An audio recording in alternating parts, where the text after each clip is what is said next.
Have you ever been in a group and felt like you were an outsider? Or have you ever thought about joining a group but then you didn't because you're afraid that they might reject you or they might not accept you?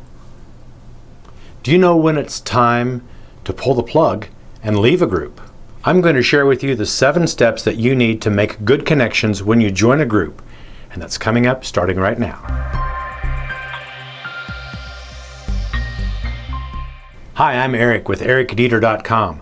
I'm an entrepreneur, an author, small business owner, and a life coach. I live my life from the inside out, and I want to help you do the same. If you're new here, click the subscribe button down below and the bell for notifications because you don't want to miss out on anything new. You know, most of the time we ignore the fact that you and I are designed to be part of a group, part of a tribe. We are social creatures. We need connections with other people. Did you know that you're 29% more likely to die or have a serious illness if you don't have good connections with other people? Being isolated can kill you. But if you are isolated or if you do feel alone or lonely, thinking about joining a group or trying to make those connections is hard. Relationships take work.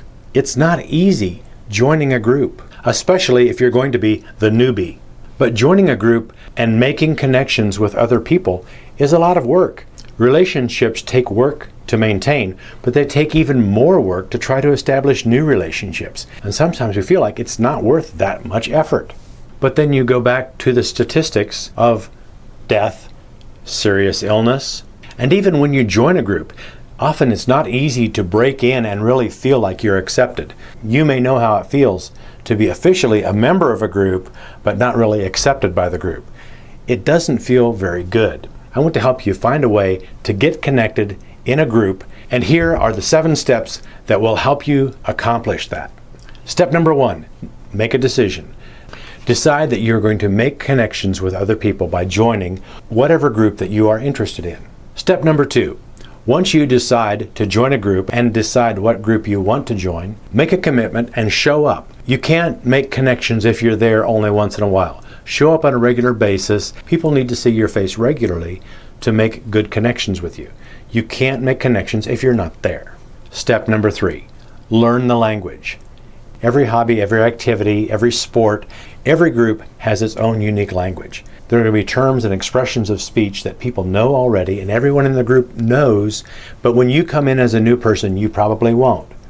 So that leads to step number 4, which is ask questions. As the newbie in the group, you're probably not going to know all of the language that's common to the group.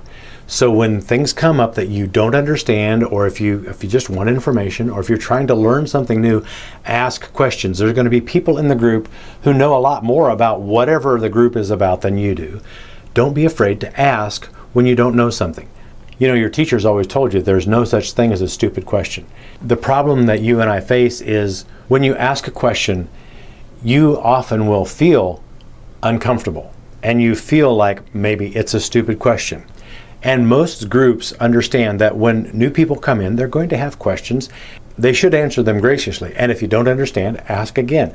Don't be afraid to ask questions. Step number 3, learn the language. Step number 4, ask questions, because those two go together. Step number 5, participate. Now this seems like it should be obvious, but I know a lot of times it's natural to hold back and not really join in when you're the newbie.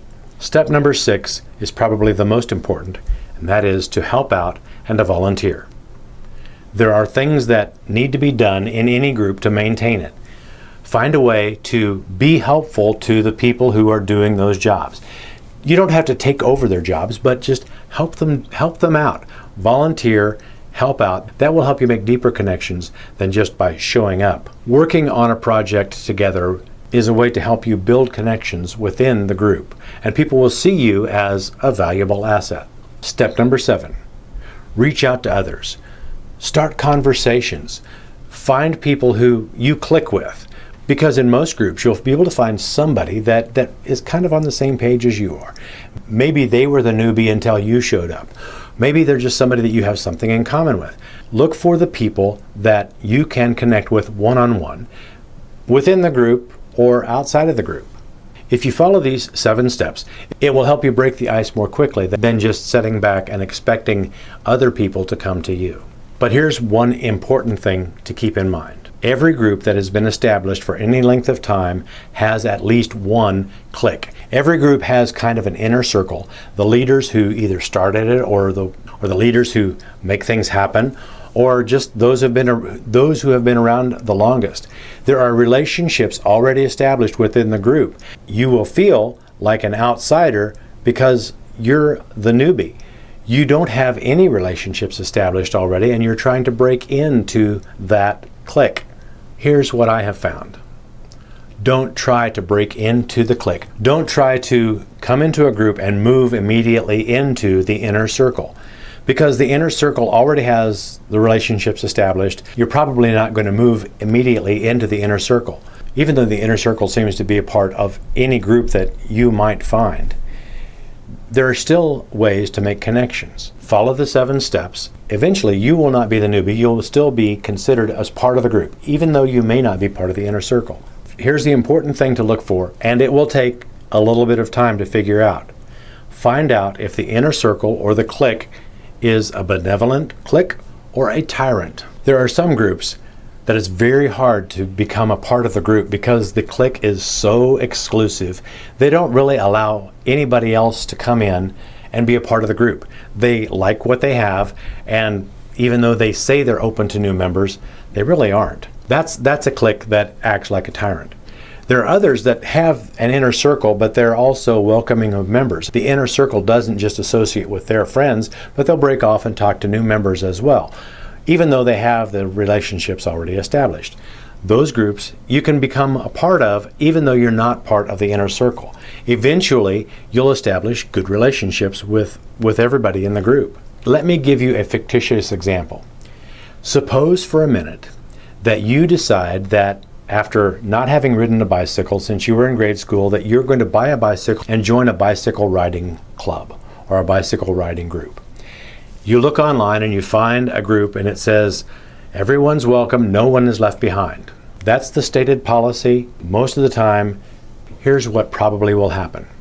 You'll show up with your bicycle. There'll be a group all wearing some sort of bicycle logo clothing, top of the line bicycles, and they will ride very fast. They will ride in a group. You've probably seen cyclists riding on the road in a line, pedaling for all they're worth, head down, going just as fast as they can. The clique will ride in a pack, and anybody who can't keep up with them gets dropped off the back, and they go on and leave them behind. There may be a second group. They don't ride as fast as the clique. They don't have all of the high-tech gear, but they're still there for the exercise, and they're going to ride as hard as they can. They will probably drop people as well if you can't keep up. The third group is the recreational riders. They want to see the scenery. They're there for the experience. They want a little bit of exercise. They're not going to hurry. These are the people who ride at the back. They make sure that everyone follows the course to the end and gets there long after the first 2 groups have been there, socialized, and maybe even left. Now, if you haven't ridden a bicycle since grade school, you will probably be in this third group. But here's what will happen at some point in most groups. Everybody who is a recreational rider, except you, stays home. You show up and all there is the elite group of riders, and they look at you and say, hey, great to see you, how you doing? They will take off at top speed, and you will be left behind all by yourself. Now, I've used cyclists as an example because I have been in several cycling groups, and this seems to be a typical attitude of cyclists, especially the elite riders who ride fast. If you can't keep up, you're not part of the group. There are other groups who have the same mindset. If you don't measure up to their standards, they'll turn their back on you and ignore you. And it's the fear of running into those types of situations that oftentimes will keep you from ever even trying to join a group.